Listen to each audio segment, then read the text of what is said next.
Kita yang nggak punya uang itu punya uang kan membuat bahagia. Tapi kan bagi orang yang sudah uangnya banyak, mau diapain itu terus terang aja ya bingung loh, Mas. Saya mau ngapain lagi ya? Uang sudah punya semua nih. Ya akhirnya kan ya kurang terus. Nah kalau kita berbicara kurang itu ya nggak ada batasnya karena keserakan manusia itu tidak ada batasnya. Jadi sebenarnya buat teman-teman kalau mau bahagia itu kan artinya kan tahu angka cukupnya. Tahu angka cukupnya. Ya tahu angka cukupnya seberapa ya sudah secukupnya aja. Tapi kan kalau tidak tahu angka cukupnya akan terus-menerus ya akan haus. Karena harta itu kayak air laut, semakin diminum semakin haus kita. Nah. Oke, Ko Roy Sakti sehat-sehat selalu. Sehat. Jadi gini Ko, kita pengen awali percakapan dialog ini dengan sebuah keresahan gitu ya. Sebenarnya hampir dari 50% masalah di Republik ini selesai jika kemudian lembaga penegakan hukum kita itu clear gitu, beres gitu ya. Event itu adalah, tapi yang paling utama adalah kepolisian sih ya, Kejaksaan Agung dan lain sebagainya gitu. Kita tahu bahwa sekarang masalah-masalah apa aja itu susah diproses ketika nggak viral gitu. No viral, no justice gitu. No viral, no justice. Bagaimana Ko Roy melihat realitas ini dan kira-kira pikiran liarnya ya untuk membereskan masalah ini apa? Gitu. Oke, jadi kalau berbicara no viral, no justice memang terjadi seperti itu, tapi kan kita juga harus paham juga kapasitas dari kepolisian kita. Antara polisi dan masyarakat dan tidak kejahatan itu kan kita berpikir begini ya, ibarat kata kepolisian itu kayak restoran. Ya, dia sanggup untuk bikin masakan itu kan terbatas sekali, paling cuman mungkin dia terbatasnya cuman bisa bikin 10 menu ya. Tapi kapasitas orang yang melapor ini kan ada 30 ataupun 50 bahkan sampai 100 menu. Nah, maka polisi itu kan akhirnya akan mendahulukan mana yang penting dan mana yang nggak penting. Nah, akhirnya apa? Yang didahulukan adalah yang viral-viral atau yang duitnya banyak. Ya, itu sudah manusiawi gitu. Nah, jadi kata kuncinya adalah kalau saya pribadi sih harus gini, kebanyakan laporan-laporan masuk ini adalah kasus-kasus namanya microcrime. Kriminal mikro. Bangsa ditipu 10 juta, kemudian pencurian yang kecil-kecil itu. Ya, sebenarnya kan kalau negara ini bisa dirubah kan harus ada mekanisme kayak pengadilan sederhana. Di mana untuk kejahatan-kejahatan mikro itu kan tidak perlu melewatin berbagai laporan yang bertele-tele, dipersingkat lah. Karena kan sebenarnya ya saya mau berbicara dari dua sisi ya. Memang kejadiannya kok polisi kayak begitu, tapi kita bisa lihat dulu ya. Berdasarkan aturan yang ada adalah ketika seseorang melaporkan kejahatan apa segala, maka kan ada lidik, sidik, ya. Dan kemudian ketika sidik itu kan polisi kayak bikin skripsi, kan bikin BAP yang ngetik berjam-jam apa segala dan harus beberapa kali ngetik, ibarat kata itu PR-nya banyak gitu loh. Sampai pada kasusnya sampai ini dilempahkan ke kejaksaan. Dan dari kejaksaan pun kan juga walaupun cuman pencurian ayam, tapi kan nggak bisa cuman sekali sidang selesai, harus bertele-tele, harus ada beberapa kali. Inilah yang menyebabkan akhirnya kan nggak efisien, dan akhirnya ketika tidak efisien ini ya yang didahulukan adalah yang viral dan yang bayar. Ini udah manusiawi sekali gitu. Nah, tinggal kalau ini bisa dipersingkat dengan metode yang lebih singkat ya, tanpa ada hal yang bertele-tele harusnya selesai. Oke. Terus kok kita tahu bahwa dalam konteks penanganan masalah judol dan lain sebagainya itu kan rame dibicarakan di media sosial. Bahwa ini yang backingannya adalah lembaga penegakan hukum, oknum-oknum gitulah ibaratnya ya. Nah, akar daripada ini sebenarnya apa sih menurut Ko Roy Sakti? Ya, akarnya adalah uang yang besar ya. Dari judol itu kan uang yang besar, itu perputaran uang yang sangat besar dan cukup untuk dibagi-bagi. Maka memberantas judi online itu sama kayak memberantas pedagang kaki lima.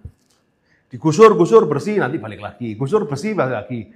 Dan saya rasa juga ini juga terjadi tidak hanya di Indonesia, ya di luar negeri pun juga sama. Ini common problem dari setiap masyarakat. Tinggal bagaimana tindakan yang konsisten. Jadi nggak cuma sekedar karena viral kemudian diurus. Harusnya antara viral dan nggak viral ya tetap harus diurus. Harus memberikan efek jera kepada pelaku. Nah sama contoh begini ya. Kalau kasus penanganan judi online itu sebenarnya mirip-mirip kayak narkoba, ya. Sebenarnya saya suka gini ya. Jadi apakah judi akan punah? Tidak, sama seperti narkoba tidak akan punah. Tapi minimal bisa ditekan dengan cara apa? Memberikan efek jera, terhadap pelaku, ya, terhadap pemain, pengguna dan pelaku. Nah, problemnya adalah judi ini 303 itu efek jerahnya itu kurang. Beda kalau narkoba ada hukuman mati. Kalau judi itu paling setahun. Setahun jalan lagi, setahun, tapi nggak selesai-selesai. Nah, artinya kalau memang mau memberikan efek jerah ya harus benar-benar kayak dimiskinkan lah. Atau sampai vonis mati. Karena imbas dari judi ini lebih parah dari narkoba. Orang narkoba paling mentok nge-fly, nyolongin barang ini. Tapi kalau judi kan bisa kemana-mana itu kan, nah dan banyak itu. Oke. Nah terkait dengan perilaku behavior polisi sendiri gitu, menurut Ko Roy gitu ya, apakah ini sebenarnya berkaitan dengan tingkat kesejahteraan polisi gitu? Kita tahu bahwa kalau dikomparasikan dengan kesejahteraan pegawai di KPK itu kemudian berbeda jauh gitu. Nah menurut pandangan Roy Sakti gimana? Jadi gini ya, kalau kita berbicara kepolisian ini, saya nggak bisa ngejudge benar atau salah. Tapi pada kenyataannya adalah, contoh kita dimulai dari yang ketika masuk polisi pun harus katanya ada pungli, ya, walaupun tidak bisa dibuktikan, ya, tidak dibuktikan. Tapi katanya ada pungli. Dan kemudian ketika seseorang itu mau naik jabatan harus ada setoran, ada apa, ya. Akhirnya yang terjadi adalah apa? Polisi yang baik itu ya karirnya nggak berkembang. Nah, polisi yang setorannya kenceng, karirnya berkembang. Ini kita berbicara di Konoha ya teman-teman ya. Konoha, ya. Nah, kalau saya rasa ini udah struktural ya, udah struktural. Kan mau satu berubah nggak bisa, harus dari kepalanya yang benar-benar berubah. Harus dari kepalanya aja kadang lompat-lompat gitu ya. Ya problemnya untuk naik aja dia sebenarnya gini ya. Sebenarnya masalah kejahatan itu nggak ribet kalau tidak ada kepentingan. Kan kita tahu tuh kan, common sense netizen itu kan common sense. Oh ini benar, ini salah, itu kan common sense ya. Sebenarnya kalau kita tidak ada kepentingan ketika kita dapat jabatan ini tanpa ada jasa seseorang, tanpa ada investor yang ke kita, karena kan banyak sekarang kan pengusaha itu kan invest dalam kedok apa? Menyekolahkan polisi ini, disekolahkan ya, nanti kan jadi naik pangkat apa segala, disupport, itu kan investasi. Nah problemnya adalah ketika dia sudah memegang jabatan, investasinya berhasil. Saatnya return on investment kan, saatnya kan take profit. Nah itulah yang membuat yang seharusnya kejahatan itu sederhana menjadi complicated. Oke. Nah sebenarnya kan institusi yang namanya kepolisian, terus kemudian Kejaksaan Agung ini kan dia pemain utama gitu. Seperti KPK dia kan hanya sekedar lembaga ad hoc aja gitu. Karena ada trust yang berkurang dari masyarakat terhadap institusi Polri dan Kejaksaan Agung misalnya. Terus kemudian muncullah sebagai lembaga ad hoc yang namanya KPK. Tapi dulu kita pernah lihat kasus cicak versus buaya gitu ya. Nah kita tahu dulu masyarakat itu punya trust yang luar biasa sama KPK. Tapi kan pelan-pelan juga diambil alih juga gitu kan. Nah bagaimana menurut Ko Roy seperti ini? Jadi kalau pelemahan KPK kan biasanya dari DPR ya, DPR dan Presiden. Nah, yang melemahkan itu kan juga calon korban masalahnya, korban dari KPK. Ya, jadi bagaimana KPK nggak lemah? Karena kan setiap perubahan KPK harus disetujui dengan DPR. Target KPK terbanyak korupsi itu ada di pemerintahan dan di DPR. Ya ini kayak dulu mana ayam sama telur sih ya. Nah sebenarnya makanya kalau saya pribadi sih sebenarnya gini, Indonesia itu nggak cocok dibuat negara demokrasi, itu nggak cocok. Cocoknya? Cocoknya itu adalah kita punya raja yang baik. Jadi diktator yang baik itu sebenarnya yang cocok untuk Indonesia. Alasannya apa? Ya, karena apa? Karena satu ya, dengan demokrasi satu suara itu IQ 78 aja, itu suaranya satu gitu loh kan. Iya, dengan benar. kita yang IQ-nya kita yang mempunyai terpelajar, suaranya juga satu. Batu kerikil sama permata sama nilainya. Sama, gitu. nilainya Sama satu. intan sama. Nah, terus gimana caranya bisa bener? Gitu. Harusnya ketika ibarat kata ya, ketika kalaupun demokrasi itu harus ada poin yang berbeda. Artinya ada seseorang yang mempunyai ilmu yang tinggi harus mempunyai suara yang lebih besar daripada rakyat jelata. Tapi karena yang demokrasi yang semua satu ini ya mengakibatkan adalah yang menang adalah yang pintar memanipulasi. Nah, memanipulasi orang kaya itu susah dan butuh biaya. Yang paling mudah adalah memanipulasi orang bodoh. Nah, itulah kenapa kemalasan, kebodohan ini harus dilestarikan. Harus dipelihara. Iya, karena ini adalah backup dari demokrasi. Oke. Tapi paling tidak ketika kita bicara soal koruptor itu kan kita bisa mengambil sebuah kesimpulan bahwa oh ternyata orang yang udah punya uang ratusan miliar tuh belum tentu bahagia ya, buktinya masih kurang terus gitu ya Pak ya? Richard Sarof ya kan? 1 triliun masih nyari aja gitu kan? Itu kan. Jadi uang tidak bisa, ibarat kata gini ya, uang tidak bisa membeli kebahagiaan. Ya bisa dibilang iya ya enggak ya. Bagi kita-kita yang nggak punya uang itu, punya uang kan membuat bahagia. Tapi kan bagi orang yang sudah uangnya banyak, mau diapain itu terus terang aja ya bingung loh, Mas. Saya mau ngapain lagi ya? Uang sudah punya semua nih. Ya akhirnya kan ya kurang terus. Nah kalau kita berbicara kurang itu ya nggak ada batasnya karena keserakan manusia itu tidak ada batasnya. Jadi sebenarnya buat teman-teman kalau mau bahagia itu kan artinya kan tahu angka cukupnya. Tahu angka cukupnya. Ya tahu angka cukupnya seberapa ya sudah secukupnya aja. Tapi kan kalau tidak tahu angka cukupnya akan terus-menerus ya akan haus. Karena harta itu kayak air laut, semakin diminum semakin haus kita. Nah, kita harus mengetahui di mana kita udah benar-benar merasa cukup gitu ya. Nah, cuman kan kalau opportunity depan mata, kesempatan depan mata kan ya ngomong cukup itu kan hanya sekedar teori. Iya, betul sih. Nggak gampang ya. Iya, kita ini bijaksana cukup, enggak ada iya. duitnya. Coba kalau ada uangnya depan mata ya mungkin ya bisa kilaf, Roy Sakti juga kilaf ya. Ya namanya manusia wajar lah teman-teman. Tapi gini ya, bagi teman-teman yang mungkin masih punya kendala gitu ya, pengen mengembangkan bisnis ya kan, tapi bingung cari modal dan lain sebagainya gitu ya, mumpung aku ketemu sama Ko Roy Sakti.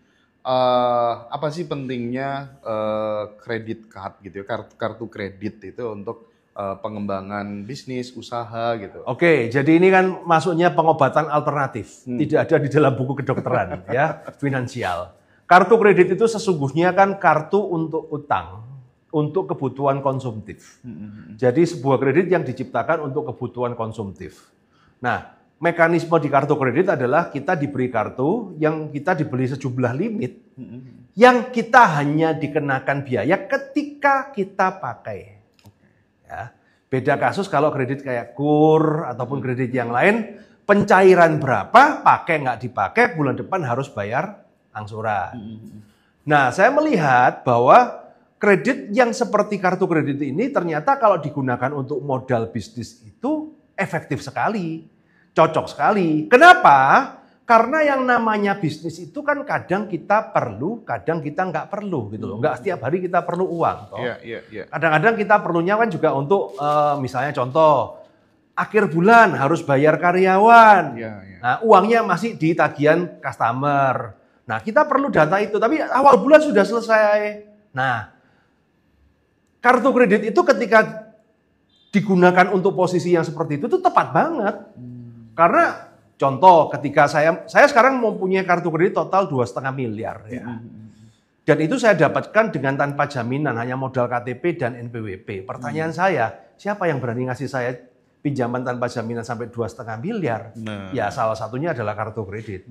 Ya nggak usah ngomong kayak saya 2,5 miliar. Anda penonton aja, kalau Anda siapa yang mau minjemin Anda 200 juta nggak pakai jaminan? Kan nggak ada kan? Nggak ada. Nah, dan 200 juta itu adalah plafon, bukan utang. Jadi kalau bilang kartu kredit utang itu salah, karena ketika Anda dapat kartu kredit dan tidak Anda gunakan, itu kan bukan utang. Itu adalah plafon di mana Anda boleh menggunakan maksimal 200 juta. Ketika Anda hanya menggunakan 5 juta, itulah utang 5 juta. Tapi ada plafon 195 yang tidak terpakai. Dan kita membayarnya dari yang 5 juta ini. Untuk menentukan plafon misalnya untuk teman-teman yang pemula itu biasanya kan ada kaitan sama portofolio gitu kan? Ya, portofolio itu seperti itu. Makanya kan saya ada kelas Credit Card Revolution itu sebenarnya kan mengajarin orang bagaimana caranya mengajukan kredit yang baik dan benar. Karena apa? Banyak orang itu mengajukan kartu istilahnya utang apapun ya, baik itu kartu kredit apa segala, itu adalah apa adanya. Nah, ketika apa adanya itu kan data kita itu kan cenderung beracak gitu loh. Data kita itu acak, nggak lengkap, seadanya. Nah, problemnya adalah kalau kita pengajuan kredit dengan data yang seadanya, maka pengajuan kita tidak akan maksimal. Yang harusnya kita perlunya 50 juta, dapatnya cuma 3 juta, 5 juta. Bukan karena kita tidak mampu, tapi kita tidak tidak melengkapi data kita. Padahal kalau data kita lengkap itu kita bisa mendapatkan 50 juta. Tapi nggak lengkap itu apa? Karena satu nggak tahu, kedua ada ketakutan. Biasanya orang itu kan takut, nanti kalau urusan pajak bagaimana gitu kan. Padahal antara utang dan pajak itu adalah dua hal yang sangat berlawanan. Kalau kita majuin utang, nggak usah mikirin pajak. Orang pajak itu juga tidak terlalu ngurusin orang yang berutang. Dia ngurusin orang yang depositonya banyak. Kalau utangnya banyak, itu kayak mau nyembeli sapi itu sapinya kurus, tulang-tulang semua gitu kan. Iya, betul. Nah, banyak yang hal-hal seperti itu, padahal utang itu adalah mekanisme pertahanan hidup manusia bisa survive. Kalau Anda lihat padahal utang itu adalah mekanisme pertahanan hidup manusia bisa survive. Kalau Anda lihat banyak orang kan, kenapa orang-orang itu dengan penghasilan minim itu bisa bertahan dari bulan ke bulan, ya salah satunya ya dengan gara-gara utang ini. Tapi ketika itu tidak dipelajari, maka yang terjadi adalah penyalahgunaan dan akhirnya amburadul. Makanya saya selalu ngomong, utang itu mirip kayak seks. Tabu untuk dibahas dalam keluarga, tapi diam-diam dilakukan. Akhirnya terjadi penyimpangan. Nah, maka dari itulah kalau saya itu adalah mengedukasi masalah utang ini karena tabu. Dan saya heran juga di Indonesia itu jarang yang mengedukasi masalah utang. Betul. Karena nggak ada duitnya kali ya. Tapi kan banyak yang mengedukasi masalah kripto, investasi apa segala. Kalau sudah ngomong utang itu jarang. Makanya saya juga mau pensiun terus yang ngajarin siapa, nggak ada gitu kan. Ya kadang-kadang kita ngajarin masalah utang ini tidak cuma kalau dihitung dari sisi bisnisnya jauh, Mas. Karena kita berhadapan dengan orang-orang yang bermasalah, yang nggak ada duitnya. Jadi bisa dibilang 50-50 lah. 50% ekonomi, 50% pengabdian. Oke, tapi dari beberapa kliennya Ko Roy Sakti, ketika kemudian udah ikut kelas Credit Card Revolution ya namanya ya? Iya. Itu gimana, Ko? Perkembangannya mereka, usaha mereka gitu? Wah, luar biasa. Jadi gini ya, terutama gini, saya ngomong dulu ya, kelas saya itu berguna kalau Anda sudah mempunyai bisnis dan kemudian terkendala permodalan. Artinya bisnisnya sudah jadi, pasarnya sudah ada, begitu Anda belajar sama saya, dapat permodalan, langsung melesat, jebret. Tapi kalau Anda pengangguran, Anda pengangguran, masih belum punya pekerjaan, masih ngelantur, kemudian Anda ikut kelas saya jamin sesat. Karena apa? Nanti dapat utang itu tidak digunakan untuk bisnis, digunakan untuk biaya hidup. Dan tambal sulam akhirnya macet gitu ya. Tapi kalau dari hasil sih luar biasa, karena kan saya mulai dari tahun 2010. Jadi ini sudah 14 tahun, bahkan sebentar lagi ada 15 tahun. Angkatan kelas saya itu ada 650 batch, Mas. Dan 650. Iya, 650. Bayangin ya, kayak orang penyanyi itu nyanyi 650 kali itu kan ya berarti ya udah saya nggak perlu membuktikan apa-apa lagi. Iya. Sudah terbukti. Nah, cuman kendalanya ya memang itu tadi ya. Problemnya bukan bagaimana mendapatkan modal. Problem utama masyarakat Indonesia adalah kalau sudah pegang modal itu kegunaannya buat apa? Nah, awalnya bilangnya untuk bisnis. Awalnya untuk bisnis, Iya. Pak nanti gini, kan kredit itu kan sebelum cair kan rencananya begitu indah. Saya mau cari kredit untuk membangun usaha saya, ya kan, untuk mensekolahkan anak saya, untuk pergi umroh dan lain-lainnya. Itu rencananya sebelum cair. Setelah cair, ya pakainya amburadul ya, buat beli mobil, kecantol purel, kecantol LC, ya kan, melebet kemudian masuk investasi bodong. Nah, itulah kenapa akhirnya kan saya membahas investasi bodong kan karena pengalaman dari alumni-alumni ini kan. Orang-orang yang nggak biasa pegang duit tiba-tiba pegang duit ini. Nah,